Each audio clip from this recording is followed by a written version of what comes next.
Ce que vous devez savoir sur la fièvre de la vallée du Rift. La fièvre de la vallée du Rift est une maladie virale qui touche à la fois les humains et les animaux, notamment les moutons, les chèvres, les bovins, les buffles et les chameaux. Le virus de la fièvre de la vallée du Rift est transmis par les moustiques. La maladie n'est pas toujours présente et apparaît à intervalles réguliers après des périodes de pluie intenses ou d'inondations, ou plus rarement en lien avec la construction de barrages ou de systèmes d'irrigation qui peuvent entraîner une forte augmentation du nombre de moustiques. Originaire de la vallée du Rift, la maladie s'est étendue à de vastes zones géographiques en Afrique. Et en 2000, des foyers ont été signalés au Moyen-Orient. Avec le changement climatique qui affecte les événements météorologiques, on prévoit que davantage de régions pourraient être exposées à la fièvre de la vallée du Rift, notamment l'Afrique du Nord et le sud de l'Europe. Le virus se transmet au sein du bétail, principalement par les piqûres de moustiques, mais peut également être transmis de la mère gestante infectée à sa progéniture. La gravité de la maladie et les signes cliniques varient selon l'espèce, l'âge et la race des animaux. Les petits ruminants sont particulièrement sensibles à la maladie. Les espèces sensibles peuvent connaître des flambées d'avortements, avec de nombreux animaux qui avortent en même temps ou d'autres qui meurent, en particulier les jeunes animaux. Les autres signes évocateurs chez le bétail sont la fièvre, l'anorexie, la dépression et la diarrhée. Les humains peuvent également être infectés par les piqûres de moustiques, porteurs de la maladie, ou plus couramment par le contact avec les fluides corporels d'animaux infectés. Les personnes travaillant en contact avec des animaux courent un risque accru de contamination par le virus.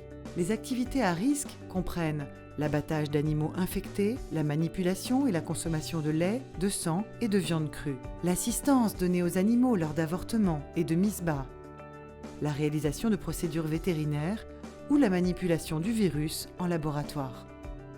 Les personnes infectées par le virus de la fièvre de la vallée du Rift peuvent souffrir de légers symptômes semblables à ceux de la grippe, ou dans de rares cas, de symptômes graves pouvant nécessiter une hospitalisation et même entraîner la mort.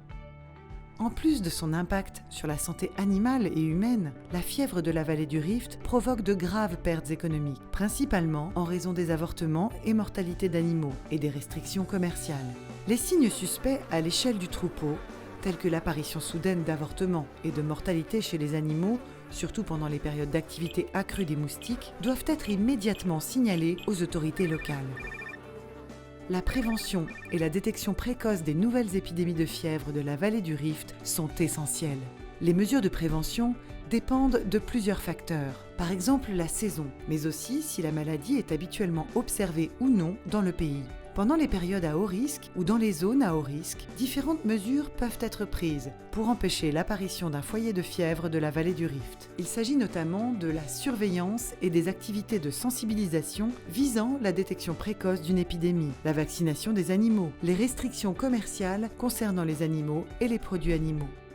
Il existe quelques mesures simples que chaque personne peut appliquer pour éviter d'être infectée par le virus dans les zones ou périodes à haut risque. Prévenir les piqûres de moustiques en portant des vêtements longs et légers, en utilisant un insectifuge répulsif et en dormant sous des moustiquaires. Lorsque vous participez à l'abattage d'animaux, assistez à la mise bas ou lorsque vous manipulez des animaux morts ou produits d'avortement, protégez-vous autant que possible avec des bottes, des masques et des gants. Vous devez vous assurer que la viande, le lait et le sang sont correctement cuits avant de les consommer. Chacun a un rôle à jouer pour se protéger du virus et signaler les cas suspects de fièvre de la vallée du Rift. Merci de votre attention.